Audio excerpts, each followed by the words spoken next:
Syrians feel represented in the spirit of Resolution 2254.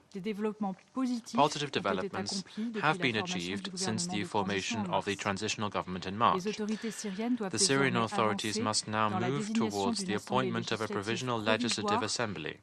This is critical to adopt the reforms that the country needs. At each stage, the involvement of all Syrians must guide the implementation of the transition, and the efforts of Geir Pedersen in this regard are critical, and we fully support his work. Finally, Syria's neighbors must do their bit and help Syria achieve stability. We welcome the renewal of cordial relations between Syria and several countries in its neighborhood. We reiterate our belief that Damascus's engagement with Israel is an opportunity. Israel must end its military activities on Syrian territory and withdraw from the zone of separation established pursuant to the 1974 disengagement agreement. On the basis of this agreement, Syria and Israel must identify an arrangement which bears both sides' security concerns in mind. France supports the ongoing dialogue between the Israeli and Syrian authorities. They met this week in Paris under US mediation. President, building a new Syria is an opportunity that the Syrian authorities and the international community must seize. Of all the priorities that have been mentioned, we hope that the Secretariat Strategic Review will help better organize the work of the UN in Syria. Upon this understanding, the Council should also help support the current transition. Thank you. Agradezco a la delegación de Francia I thank the representative of France for the statement. A continuación formularé una I shall now declaración en make a calidad de statement in my representante de capacity Panamá. as a representative of Panama. Excelencias, Your Excellencies, nos unimos al reconocimiento we y would also like agradecimiento al enviado to especial Geir thank Pedersen Mr. y al Pedersen secretario and general Mr. adjunto Tom Fletcher Fletcher for their por sus briefings. sesiones informativas y detalladas. Panamá reitera su Panama preocupación por la violencia persistente remains y la concerned about fragmentación persistent interna violence que and the continúa internal afectando fragmentation a la that población continues to civil en affect Siria. civilians in Syria. Observamos, por supuesto, con inquietud We of course are cómo la concerned falta de to voluntad see política de that las the lack partes, of sumado al political prolongado will sufrimiento of de the la parties, población, together with the profundiza prolonged la suffering of the desesperanza people, y las only divisiones. deepens despair En and ese sentido, divisions. consideramos que la paz We solo puede believe that peace can construirse only be sobre built un on the proceso basis of an político inclusive incluyente political que process ponga de that relieve el highlights the respeto a la importance of soberanía respecting siria Syrian y que sovereignty revitalice la and which relevancia de la revitalizes Carta the de las relevance of Naciones the UN Unidas Charter y el mandato and the de la mandate of Resolution 2254, 2254, el cual debe which ser must be implementado implemented bearing in tomando en mind cuenta the el current contexto context. actual. El pasado 8 de On the 8th of August, un convoy de la a Media Luna convoy Roja of árabe the siria Syrian Arab fue atacado en Red Daraa. Crescent was A pesar attacked de esos in Daraa. desafíos, In 4 spite of convoyes these respaldados challenges, por las 4 Naciones Unidas convoys supported by lograron the entrar UN were asistencia able to vital deliver en vital Al-Sueda. assistance to Este esfuerzo Sueda. sirve de This ejemplo effort a la perseverancia y el shows compromiso del the personal perseverance humanitario and frente a commitment of condiciones humanitarian adversas, personnel valores working que in Panamá spite reconoce of y adverse conmemora en conditions. todas sus These are intervenciones en values este to which Consejo. Panama always La pays ayuda tribute in humanitaria its sin restricciones statements in this no es Council. negociable bajo ninguna Unhindered circunstancia. humanitarian aid is También es alarmante que según non-negotiable datos under recientes any de UNICEF, las circumstances. hostilidades en It's el also sur del alarming país that according to han causado UNICEF's la recent muerte statistics, de al menos hostilities in 22 the south of the menores country y han have dejado heridos a have otros led to the 21. death of at least 22 Esta children tragedia and have humana left another desgarra 21 el ya children frágil injured. tejido social de This human Siria, tragedy perpetúa el rends ciclo de the violencia y already reitera nuestra fragile responsabilidad social moral fabric in para Syria. It intensificar perpetuates the los cycle of esfuerzos para violence and makes proteger a la clear our infancia moral en contextos de responsibility to conflicto. step up efforts to protect De igual children in manera, conflicts. resulta imprescindible It is also atender las critical amenazas to remanentes address del the conflicto, residual de threats manera que from los the desplazados conflicts to puedan emprender un ensure retorno that the seguro, displaced digno can y carry voluntario out a a las safe, comunidades dignified, voluntary afectadas. return to the Otro communities that elemento had been persistente en affected. el complejo Another escenario persistent sirio element in es la the presencia de actores situation in Syria armados is no the presence of estatales non-state y la armed actors and the persistencia de células persistence of terroristas terrorist como cells Daesh such as que siguen Daesh, amenazando la which continue estabilidad to nacional y regional. undermine national and Tan solo regional ayer stability. escuchamos Only en este yesterday in this Consejo Council we heard informes sobre su briefings creciente about the increasing adaptabilidad y expansión adaptability territorial and territorial utilizando gains of terrorist tecnologías groups who emergentes. are using Por ello, emerging Panamá technologies. insiste en la That is why necesidad de we stress the need to construir un build estamento de seguridad unified unificado, professional security profesional y institutions sujeto that al are Estado de subject to the Derecho rule of law que evite to imágenes avoid como las images such as acaecidas semanas those that we atrás saw a few en weeks Al-Sueda ago y Daraa. in Al-Sueda Asimismo, and consideramos Daraa. esencial la We also consolidación think de un that we sistema need to judicial see an independiente independent judiciary para built up garantizar to la ensure rendición de accountability cuentas for the crimes that have been committed, and to avoid any recurrence of these abuses that only slow down the progress that has been made for the Syrian people who have already suffered enough. Against this backdrop, colleagues, we should recognize the positive developments, the announcement of parliamentary elections, particularly the open invitation to international observers and the progressive increased involvement of women to make up at least 20% of the electorate in the committees. These are signs, positive signs, that political will can move Syria towards a unified, autonomous future. Lastly, I would just like to venture to say the following. Unfortunately, the circumstances that deteriorated institutions and hindered governance in Syria, as well as the democratic processes and the possibilities that ultimately led to the lack of stability in Syria for too long, have meant that there were serious vacuums in Syria. Unfortunately, any transitional government needs to ensure the re-establishment of robust institutions, security, trust, inclusive electoral processes, which are also transparent, with results that are respected, with sufficient legal basis, as well as an independent, effective judiciary, and economic recovery and social development. These are all necessary to meet the expectations of the Syrian people and to alleviate the humanitarian crisis, but this requires a lot of time. The international community and all of us are legitimately calling for criminal responsibility for those who carried out intolerable violations against civilians. This cannot be satisfied unless there is respect for international law, and this also means that there must be a minimum judicial system that supports judicial investigations and procedures. And this is something that also requires some time.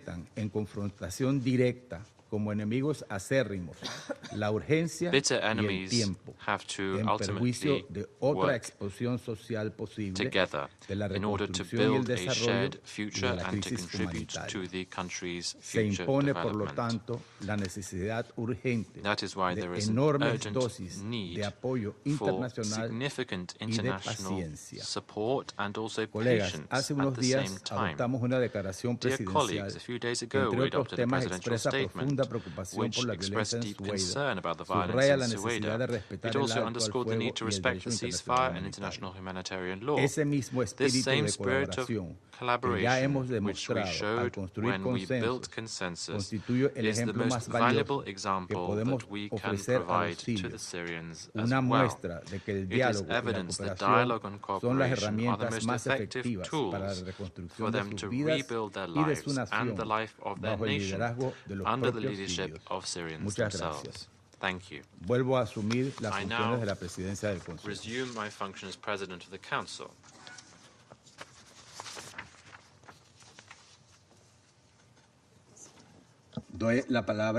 I give the floor to the representative of the Syrian Arab Republic.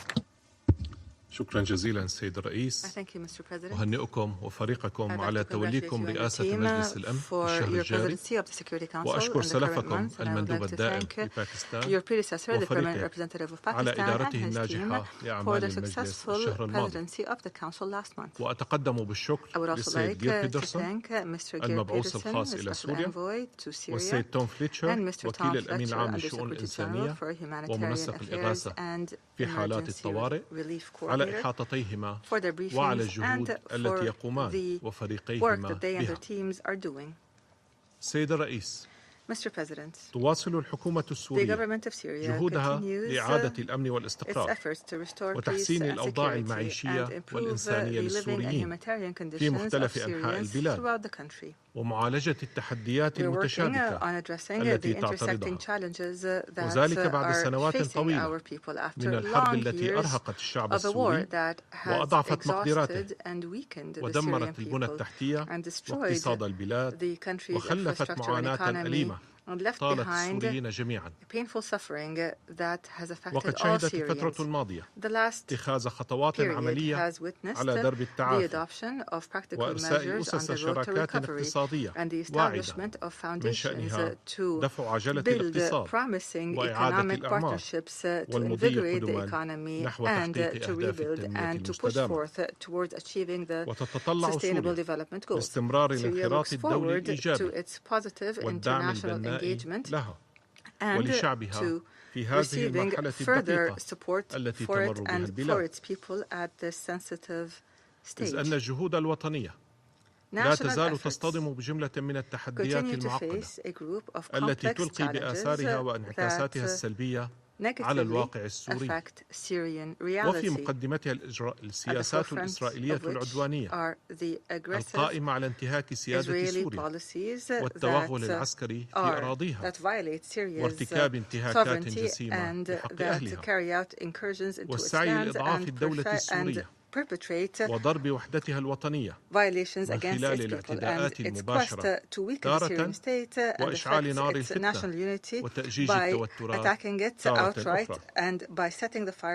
وكل ذلك بهدف فرض واقع احتلالي جديد يتماهى مخططات كيان الاحتلال الاستعمارية التوسعية التي تمثل انتهاكا صارخا وخطيرا لقواعد القانون الدولي ولأسس العلاقات الدولية المستقرة وتهديدا مباشرا لسيادة الدول والأمن والسلم الإقليمي والدولي. في هذا الإطار تجدد سوريا مطالبتها مجلس الأمن بإدانة الاعتداءات الإسرائيلية وإلزام سلطات الاحتلال الإسرائيلي بسحب قواتها من الأراضي السورية التي توغلت فيها على مدى الأشهر الماضية وإنهاء احتلالها للجولان السوري وفقا لقرارات الأمم المتحدة ذات الصلة وفي مقدمتها القرارات 242 338 497 ونأسف لخلو البيان الرئاسي الذي اعتمده مجلس الأمن في 10 من الشهر الجاري من أي إدانة للاعتداءات الإسرائيلية الأخيرة على محيط القصر الرئاسي ومقر هيئة الأركان في دمشق.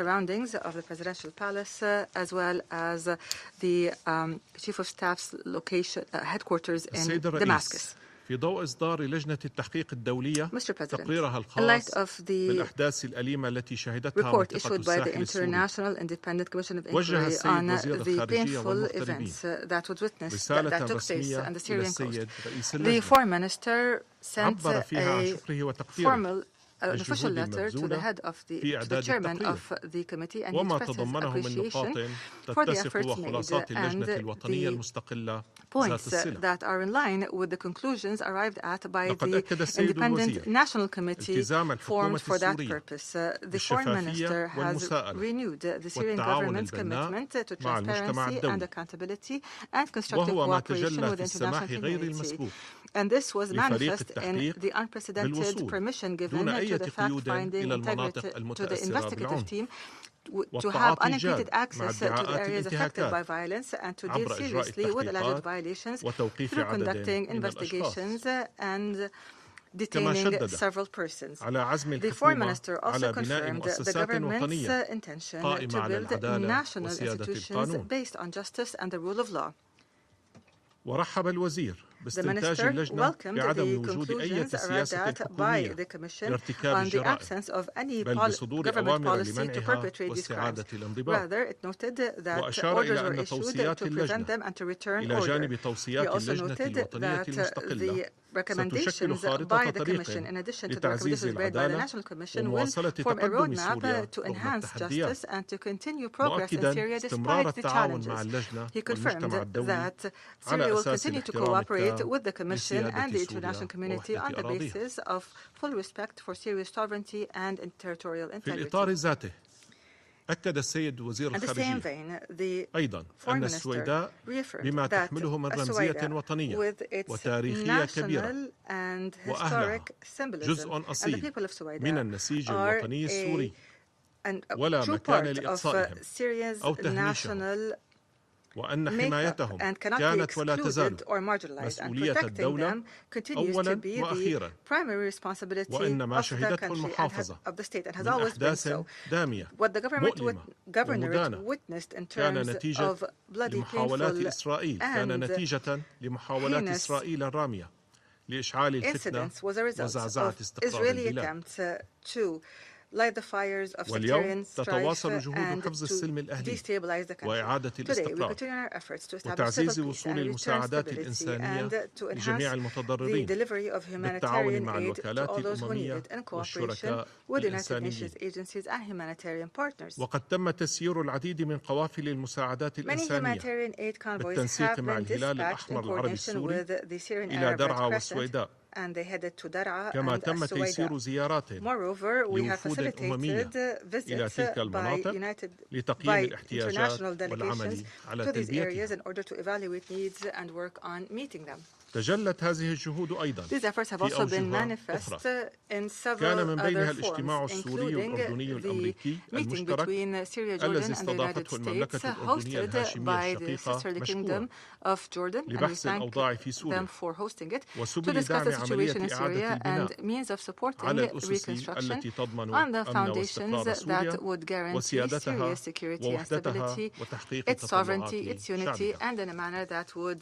شعبها. وقد شدد المجتمعون Those at the على meeting ضرورة stressed تغليب the لغة need to العقل give precedence والحوار to logic and ورفض dialogue التدخلات and الخارجية to الهدامة. reject any destructive external ورحبوا بالتزام interference. الحكومة They welcomed the بإجراء government's التحقيقات commitment الكاملة to conduct full ومحاسبة مرتكبي investigations الجرائم and to hold والانتهاكات accountable those who التي وقعت في perpetrated crimes and السويداء violations in As-Suwaida. واستعدادها للتعاون مع And they الهيئات welcomed the الأممية government's readiness to ذات cooperate الصلة with بما relevant United يرسخ Nations العدالة agencies in a manner ويجبر that would ضرر الضحايا. enhance justice and would guarantee reparation إن for the الحكومة victims. السورية The Syrian تؤكد government رفضها القاطع reiterates its لمحاولات absolute تقسيم rejection سوريا of any attempt أو to استغلال break up أي أحداث Syria or to take لتمرير advantage of أجندات any خارجية events هدامة. to establish and to كما implement تؤكد any رفضها destructive لأي foreign خطوات agendas. أحادية We reject لا any تسهم في unilateral رأب measures الصدع that do not وتحقيق contribute to المصالحة healing the الوطنية rift or ولا achieving تنسجم national مع سيادة reconciliation البلاد and which are not ووحدة in line وسلامة with the أراضيها. country's sovereignty or territorial وتشدد integrity and الحكومة unity. السورية The government of Syria على أن أبواب stresses الحوار الوطني that السوري the door to a كانت Syrian national وستبقى dialogue مفتوحة will continue to لكل be من open يريد to all حوارا those جادا who seek a وعملا genuine مشتركا dialogue يهدف and للوصول joint action بسوريا that aims إلى to مستقبل take أفضل Syria to a يليق better بكل future أبنائها that is دون worthy استثناء. of all its people with no exception. السيد الرئيس، Mr. President, لا تزال عيون السوريين ترنو إلى المجتمع الدولي لتقديم الدعم في المجالين الإنساني والتنموي بما يحقق آمالهم في تجسيد نقلة نوعية في الواقع المعيشي والحد من المعاناة والافتقار الشديد للخدمات الأساسية وكذلك التعامل مع التحديات الناجمة عن الآثار الخطيرة لتغير المناخ بما فيها الحرائق التي عادت للاشتعال مجددا في مناطق مختلفة من البلاد وموجة الجفاف الكارثية التي تحرم السوريين من احتياجاتهم الأساسية من المياه وتهدد بشكل جدي الإنتاج الزراعي والأمن الغذائي. وقد استمعنا من السيد وكيل الأمين العام وعدد من الوفود للانعكاسات الناجمة عن فترة الجفاف وتراجع المحاصيل الزراعية impact of the drought as well as the declining agricultural productivity and what this means in terms of food security among the Syrians. Overcoming these challenges requires enhancing cooperation and solidarity with Syria and supporting the different vital sectors as well as humanitarian action and developmental work. It requires meeting the pledges made to fund the humanitarian response plan. And as we heard, the funding rate وقد قارب العام يعني على ربعه الأخير we were approaching the last quarter of the year. It has not exceeded 14%. إذن فإننا نجدد الدعوة لدعم سوريا والوفاء بالتعهدات المعلنة لتمويل خطط الاستجابة الإنسانية ورفع ما تبقى من التدابير القسرية وإغلاق ملف العقوبات بشكل نهائي وكامل. في هذا الصدد نشير إلى أهمية دعم مشروع القرار الأمريكي المرتقب في مجلس الأمن لاستكمال إجراءات الشطب من قوائم جزاءات المجلس. إن بلادي سوريا تشدد على التزامها بالشراكة ومواصلة التعاون مع الأمم المتحدة ووكالاتها المتخصصة. وقد اطلعنا على بعض مضامين التقييم الاستراتيجي الخاص بدور الأمم المتحدة في سوريا. ونؤكد في هذا الإطار على التعاون القائم مع مكتب السيد بيدرسون ووكالات المنظمة والحاجة الملحة لعمل الفريق الأممي في سوريا وعلى رأسه المنسق المقيم القادم بطريقة أكثر تماسكا وتنسيقا وفاعلية، إذ أن التدخلات المجزأة والتقييمات المتوازية وازدواجية الجهود تنعكس سلبا على كفاءة العمليات الإنسانية وتحد من النتائج المرجوة humanitarian operations and limit their output and outcomes. إن السوريين كانوا وسيبقون أكبر من أي محاولة لزرع الفتنة أو الانقسام، وهم اليوم أكثر تمسكا بانتمائهم الوطني ويتطلعون لطي صفحة الآلام والمعاناة وصنع مستقبل وطنهم. وستبقى سوريا رغم المحن موحدة بأبنائها فخورة بتنوعها متمسكة بسيادتها وستمضي نحو مستقبل مشرق يبنى بأيدي جميع السوريين ولجميع السوريين نساء ورجال شبابا وشابات. ختاما السيد الرئيس، بما أنه هذا هو آخر بيان أدلي به نيابة عن حكومة بلادي أمام مجلسكم الموقر، فإنني أتوجه بخالص الشكر والتقدير إلى الزميلات والزملاء المندوبين الدائمين وأعضاء بعثاتهم جميعا وإلى الدول الأعضاء كافة والأمانة العامة وفريقها السكرتارية والمترجمين على علاقات التعاون والتنسيق التي جمعتنا على مدى عام ونصف تواجدت خلالها بينكم كمندوب دائم لسوريا في الأمم المتحدة وفي ظروف بالغة التعقيد والحساسية تحمل تحديات كبيرة وآمال أكبر. لقد حرصت وفريقي الذي أتوجه له ببالغ الشكر والتقدير على النهوض بمهامنا الدبلوماسية بأمانة ومهنية ونقل مواقف الحكومة السورية والدفاع عنها في المحافل الدولية. وكانت بوصلتنا ورسالتنا الأساسية دائما ولا تزال وستبقى هي دعم الشعب السوري وتخفيف معاناته ورفع العقوبات ودعم العمل الإنساني والتنمية. وأشكر الشركاء الذين تشرفت بالعمل معهم على مدى سنوات طويلة في العمل الإنساني والتنموي. إنني أدعوكم لمواصلة دعمكم لسوريا وشعبها. فالسوريون يعولون على استمرار الانخراط الدولي الإيجابي والدعم البناء لجهودهم وطي صفحة أليمة بل بالغة الألم من الحرب والمعاناة. وأدعو بالرحمة لجميع شهداء سوريا والصبر والسلوان لعائلاتهم والشفاء للجرحى والمصابين.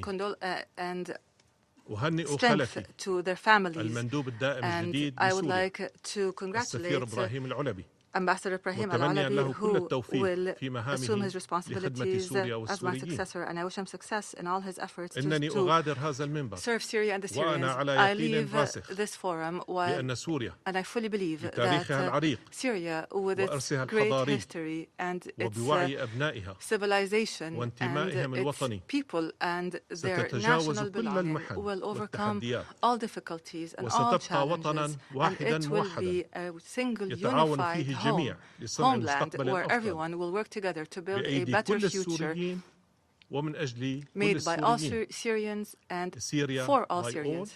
For all Syrians. شكرا سيد الرئيس. I thank you, sir. Agradezco a la delegación de la República Árabe Siria. I thank the delegation of the Syrian Arab Republic. Doy ahora la palabra I now give a the la floor delegación de la República to the Islamic Republic of Iran. In the name of God, the compassionate and merciful, thank you, Mr. President. Since this is my first intervention this month, allow me to extend my congratulations to you, Mr. President, on Panama's assumption of the presidency of Security Council for this month. We are confident that under your able guidance, the Council work will be steered successfully. I also wish to commend Pakistan for its effective stewardship and valuable contributions during its presidency in July. We thank Special Envoy Mr. Peterson and Under Secretary Mr. Fletcher for their informative and insightful briefing. On the situation in Syria, I wish to make the following points. First, the humanitarian situation in Syria remains dire. We commend OCHA, UN agencies, and humanitarian partners for delivering life-saving assistance under difficult circumstances. We reiterate the call by the Security Council for full, safe, rapid, and unhindered humanitarian access to all affected communities in strict accordance with the principles of humanity, neutrality, impartiality, and independence. In this context, we welcome lifting all illegal unilateral coercive measures imposed on Syrian people. These illegal measures deepen the humanitarian crisis, block reconstruction, and obstruct economic recovery. Their removal is essential to enable the safe and dignified return of refugees and internally displaced persons. Sanctions must never be used as an instrument of political coercion or interference in Syrian internal affairs. Second, we take note of the recent report of the monitoring team of the Sanctions Committee 1267, which highlights the persistent and grave threat of terrorism in Syria. Daesh, Al-Qaeda, and FTFs continue to destabilize Syria and the wider region. Seriously, deeply alarmed by credible reports indicating the relocation of certain terrorist elements and FTFs from Syria to Afghanistan, which pose a direct threat to Afghanistan neighbors and regional stability. We stress that all states must fully comply with international law in combating terrorism in all its forms and manifestations. Third, the situation in Sweden remains fragile. According to the report, while a ceasefire has restored temporarily calm, clash continue, and the risk of renewed violence is high without durable arrangement. The humanitarian impact, including the displacement of nearly 200,000 civilians and restricted access, is deeply alarming. We recall the Council's presidential statement of 10th August, which condemned these atrocities and called for the protection of all Syrians. We welcome the Syrian interim authorities' condemnation and pledge to investigate, but stress that accountability must be swift, credible, transparent, and impartial, including for atrocities against the Alawite communities in Latakia and Tartus. We urge the authorities to ensure all perpetrators are brought to justice. Fourth, we remain concerned about the clash between Syrian democratic forces and the interim authorities in the northeast. We stress that the ongoing political engagement between the parties must be actively encouraged and expanded to prevent further escalation and to create meaningful avenue for dialogue. Fifth, the Security Council should not ignore the ongoing destabilizing action of the Israeli regime in Syria. Israel's repeated aggressive attacks have caused civilian casualties, destroyed vital infrastructure, and escalated regional tensions. We categorically reject any attempts to undermine Syrian sovereignty, alter its demographic composition, and fragment its territory. Regrettably, the Council's recent prudential statement failed to address these violations. Israel's continued illegal occupation of the Syrian Golan is defiance of international law, the UN Charter, Council resolutions, and 1974 disengagement agreement must end without delay. Finally, we reaffirm our conviction that the only sustainable path forward for Syria is a Syrian-led and Syrian-owned political process facilitated by the United Nations in full conformity with the core principles of the Security Council Resolution 2254. Such a process must safeguard the legitimate right of aspiration of all Syrians while preserving the sovereignty, independence, unity, and national institutions of Syria. In this context, we note the ongoing preparation of indirect election for the interim parliament. These efforts must be part of a broader, genuinely inclusive political process that ensure representation and legitimacy. I thank you. Agradezco a la delegación de la República Islámica de Irán. Delegation of the Islamic Republic of Iran. And I now give the floor to Turkey. Thank you, Mr. President. I would like also thank to the United Nations Special Envoy, Mr. Pedersen, and the USG, Mr. Fletcher, Ambassador Fletcher, for their briefings. I really highly value their efforts and calls for sufficient sustained funding of assistance and for improving investment climate in the country. Mr. President, Syria continues to remain high on the international agenda. The new period requires sustained efforts to secure peace and stability on the basis of the country's sovereignty, territorial integrity, and national unity. Empowering the Syrian administration is crucial to achieve this goal. We must not allow our focus to deviate from the essential task of restoring stability and security in the country. Syrian government itself is committed to strengthening security for its people and its territory. A centralized administration and a unified national army are indispensable to achieving this objective. Turkey has accordingly stepped up its efforts to support Syria's capacity building, including through training and advisory assistance.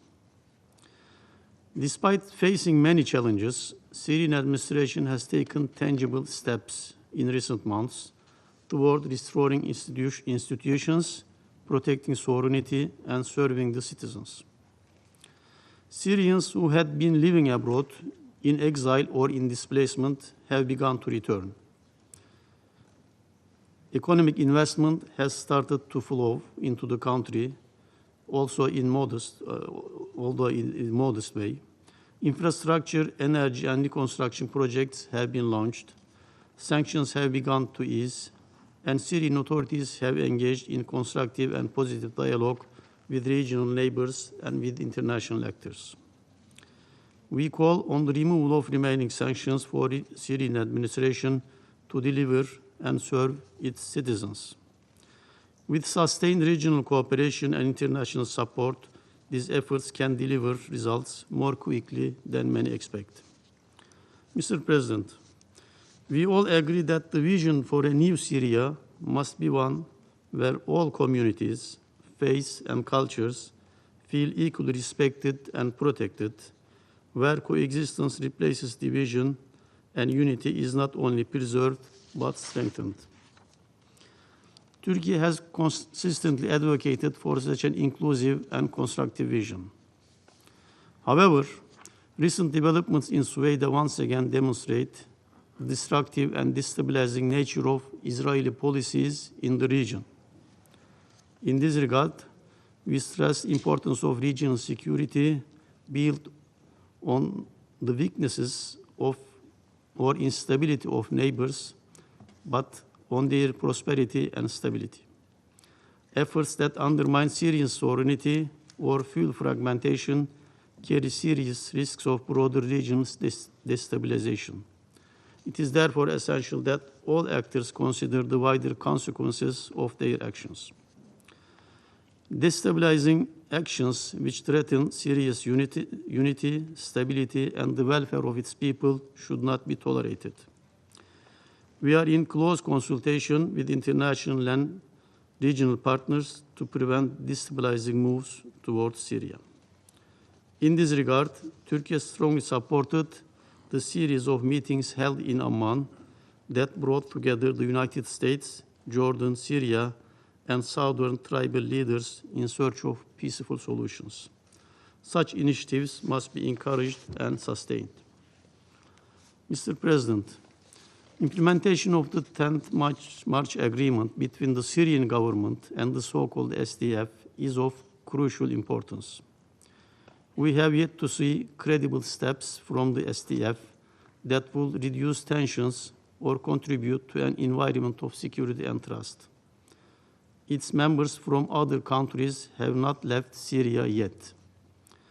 Additional pressure must be exerted on the so-called SDF, which seeks to prolong uncertainty and exploit potential crises for gain. It continues its attempts to draw new elements from the Syrian social fabric into a unilateral and malign agenda that runs counter to the authority of central institutions and undermines both the unity and integrity of the country.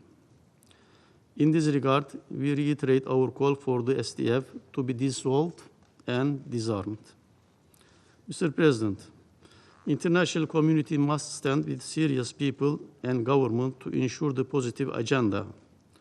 Those who seek to create crisis, exploit sectarian divides, or deepen fault lines must not be allowed to prevail. Keeping things on the right track in Syria is a common and shared responsibility. The period ahead requires for the engagement with the Syrian government and closer international cooperation. With our collective support, Syria can move decisively toward unity, sovereignty, and peace. Turkey will remain fully committed to this vision. Thank you. Agradezco a la delegación de Turquía su declaración. I thank Turkey for your statement, and I give the floor to Qatar. Thank you, Mr. President. It's my honor to deliver the statement on behalf of the Arab Group. We commend your presidency of the Security Council this month. We thank Special Envoy for Syria, Mr. Patterson, and USG Fletcher for their comprehensive briefings. Mr. President, Syria is at a critical juncture, overshadowed by security, humanitarian, economic, and development challenges that affect the living conditions of the Syrians and overwhelm state institutions. While concerted national efforts continue to address these challenges, international support is needed to put the country on the path to recovery and reconstruction, which will reflect positively on stability in Syria and neighboring countries. The Arab Group underscores the importance of national unity under the umbrella of the state and its institutions. It's equally important to build trust, restore security and stability, achieve development, and advance a Syrian-led and Syrian-owned inclusive political process with the broad participation of all components of the Syrians. This will safeguard rights and promote national reconciliation, civil peace, and transitional justice. وترحب المجموعة العربية بالخطوات التي تتخذها الحكومة السورية نحو تحقيق هذه الغايات والتعاون الذي تبديه مع المجتمع الدولي ومنظومة الأمم المتحدة وتؤكد أهمية دور الأمم المتحدة في تقديم الدعم للجهود الوطنية في هذه المجالات وتؤكد المجموعة العربية تمسكها بوحدة الجمهورية العربية السورية الوطنية والإقليمية وسيادتها واستقلالها وترفض أي انتهاكات لسلامة أراضيها أو سيادتها كما ترفض أي تدخل خارجي في الشأن السوري وأي محاولات لإثارة الفتنة أو فرض وقائع غير قانونية على الأرض or push for any form of division or partition or fragmentation. The group is deeply concerned over acts of violence that aim to undermine Syria's security and stability. The group strongly condemns the violations by the Israeli occupying forces in Syria. They are a flagrant violation of Syria's sovereignty, international law, and the Charter of the United Nations. They also pose a direct threat to regional peace and security. We reject any pretext invoked to justify these hostile policies and this irresponsible conduct that pose a grave threat to regional and international security.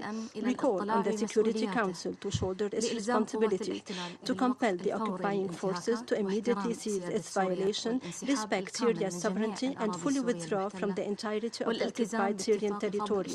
The occupying force must also respect the 1974 disengagement of forces agreement and abide by the mandate of UNDOF. The entirety of the Syrian Arab Golan remains an occupied territory in accordance with international law, international legitimacy, and relevant Security Council resolutions, mainly resolutions 242, 338, and 497. Mr. President, the humanitarian situation in Syria requires an urgent and coordinated international response. Institutional and technical support must be provided to build the state's capacity to meet basic needs, carry out early recovery projects, rehabilitate infrastructure, and attract investment. These are critical steps to improve living conditions and create a climate conducive for the safe, voluntary, and dignified return of refugees and IDPs to their regions of origin. The group commends host countries that have shared the burden over the past years.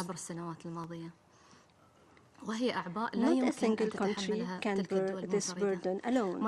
This requires adequate and sustained financial and technical support from the international community. We underscore the need to increase the funding of the HRP to achieve urgent humanitarian objectives. Lifting economic restrictions and unilateral measures is essential to ease the plight of civilians and facilitate recovery, rehabilitation, and development. The group has welcomed statements by international partners, mainly the US and EU, on lifting or easing these restrictions. These are important positive steps and must be complemented by the full and immediate lifting of all sanctions that hinder the Syrian government's efforts to achieve its objectives. We welcome the humanitarian, economic, financial, and diplomatic support by member states to help improve living conditions and achieve development in Syria. Mr. President, we reiterate that Syria's security and stability is an integral part of Arab and regional security. Preserving the unity of Syria and its national institutions is the real guarantee to prevent regional destabilization, combat terrorism in all its forms and manifestations, and prevent the re-emergence of terrorist groups. We reiterate our full support for Syria's efforts to combat terrorism, secure borders, and counter weapons and drug smuggling. Cooperation must be strengthened to buttress regional security and combat transnational threats.